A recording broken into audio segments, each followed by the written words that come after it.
Here at World 5, we are not biased at all. We just love to report the facts. And with more than 12 plane crashes, 13 murders, and 10 suicides, that's a lot of death.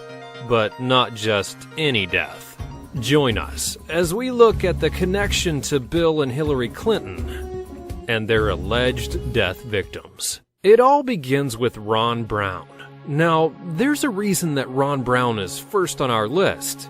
He was the first African American to become the U.S. Secretary of Commerce, and he also served during the first term of Bill Clinton's presidency. So, how exactly did Ron Brown die, and why are people so suspicious about the circumstances that surround his death?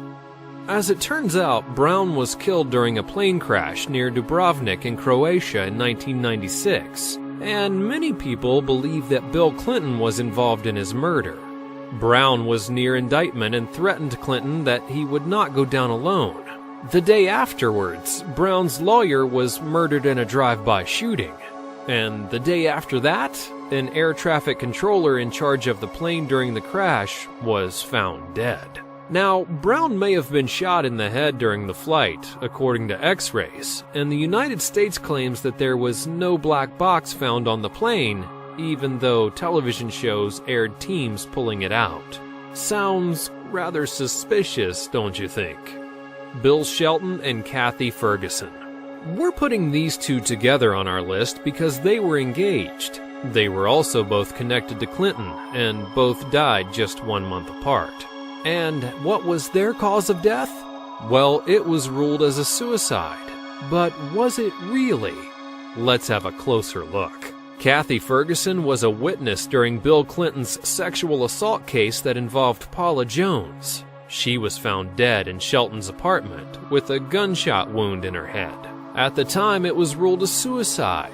But why would this woman have several suitcases packed if she wasn't going somewhere? And what about her fiancé, Bill Shelton? Well, a month later, Shelton apparently killed himself at her gravesite. And of course, it just sounds like your typical heartbreak Romeo and Juliet scenario. But he was also killed with a gunshot wound to the head. And the coroner who examined his wound said that it was very similar to Ferguson's. Either this is a complete coincidence, or everyone is becoming really skilled at self-inflicted headshots these days. Moving right along, we find ourselves with the mysterious case of Barbara Wise.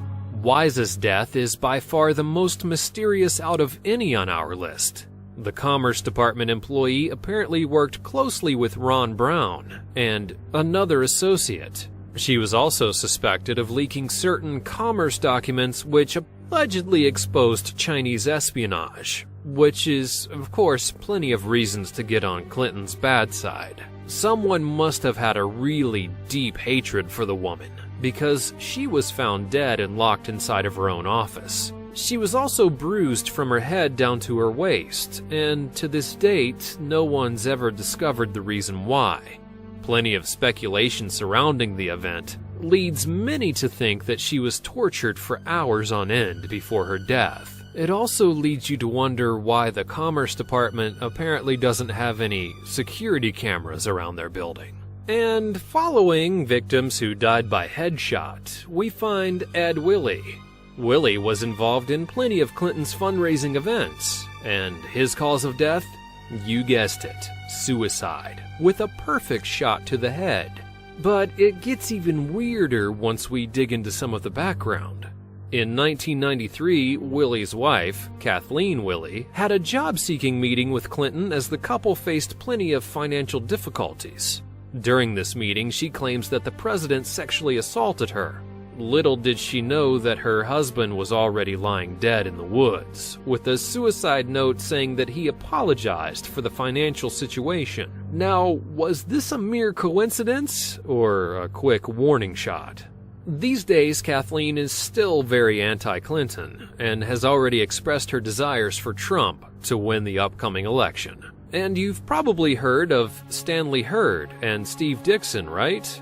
Well, if you haven't, Dixon was a counsel to Hurd, and Hurd was a counsel to Clinton's mother, stepfather, and brother. Anything else these two have in common? Well, both of them died in a plane crash. On the exact same plane. And if that's not suspicious enough for you, get this. Their plane took off and had to make an emergency landing as a fire erupted on board. Everyone was able to exit the plane, and then they rented a new plane. And then guess what happened? They discovered a new issue on the new plane and had to return again. On the way back to the airport, the plane just mysteriously crashed, and someone had enough of their playing around. But not all of the victims died by headshot or plane crash. Now we focus on the murder of Seth Rich, a Democratic National Committee staffer who was killed in July of 2016 when the police found his body on the floor and quickly ruled it an attempted robbery. But there's something odd here. All of his personal items, his wallet, and his phone were still in his possession. But what makes Seth Rich so special? And why would he even be a target? Some people suspect that he could have been involved in a large DNC email WikiLeaks scandal and was persuaded by Bernie Sanders. Kind of strange, isn't it? And have you ever heard people say, if I'm ever found dead, it was murder in the movies? Well, film comes to real life in the form of Victor Thorne. Victor Thorne is our next alleged Clinton murder victim. Thorne wrote several books exposing both of the Clintons, and he allegedly killed himself on his birthday. Now, unlike most of the victims, he shot himself on the top of a mountain. Whether or not it was a self-inflicted headshot is unknown, but if it was, you can kind of figure out where the story goes from there. Thorne told the Russell Scott Show host, "Russell, if I'm ever found dead, it was murder. I would never kill myself." Are you sure of that, Mr. Thorne? But these events go way back and include Jerry Parks. Parks was Clinton's head of gubernatorial security in Little Rock, Arkansas. He was shot 7 times at a deserted intersection while driving through Little Rock. Parks' wife and son claim that his death was not a coincidence, and according to them, Parks had plenty of files stating the sexual escapades of Bill Clinton. He was also reportedly hired by Vince Foster on behalf of Hillary Clinton, who was convinced that her husband wasn't faithful. Both Parks and Foster were killed. Now, it makes things even weirder that a reporter claims that the exact files that Parks' wife and son were talking about were stolen from his office just a few weeks before his death. And of course, Parks is connected to our next 2 victims, Kevin Ives and Donald Henry.